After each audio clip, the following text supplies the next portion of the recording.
अस्सलाम वालेकुम नाज़रीन, आपको इस वीडियो में खुश आमदीद कहते हैं। होप सो कि आप सब खैरियत से हो गए। जी हाँ नाज़रीन, आपने इस वीडियो पर सही क्लिक किया। आपको ताज़ा तरीन और अहम तरीन क्रिकेट की दुनिया से अपडेट करते चलें।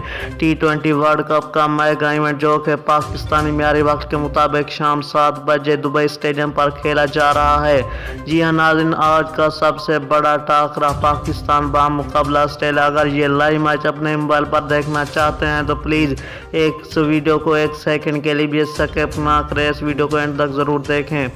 उससे पहले अगर अभी तक मेरा चैनल सब्सक्राइब नहीं किया तो प्लीज़ मेरे चैनल को सब्सक्राइब ज़रूर करें और साथ ही दिए गए बेल आइकन को भी इनेबल कर दें ताकि हमारी वीडियोस आप तक पहुंचती रहे। और इस वीडियो को लाइक करना मत भूलें। कमेंट सेक्शन में अपनी राय का इजहार ज़रूर करें। आज कौन सी टीम फाइनल में पहुंचने वाली है, पाकिस्तान या ऑस्ट्रेलिया? जी हाँ नाज़रीन, सबसे पहले आपने टाइटल पर क्लिक करना है। टाइटल पर क्लिक करने से ही आप सीधा डिस्क्रिप्शन में जाना है। वहाँ पर मैंने ब्लू कलर की लिंक दे दिया, उस पर क्लिक करने से ही आप free of cost full HD live मुकाबला अपने ही मोबाइल स्क्रीन पर देख सकते हैं। मुझे दीजिए वीडियो में इजाज़त और मिलते हैं नेक्स्ट वीडियो में। Thanks for watching.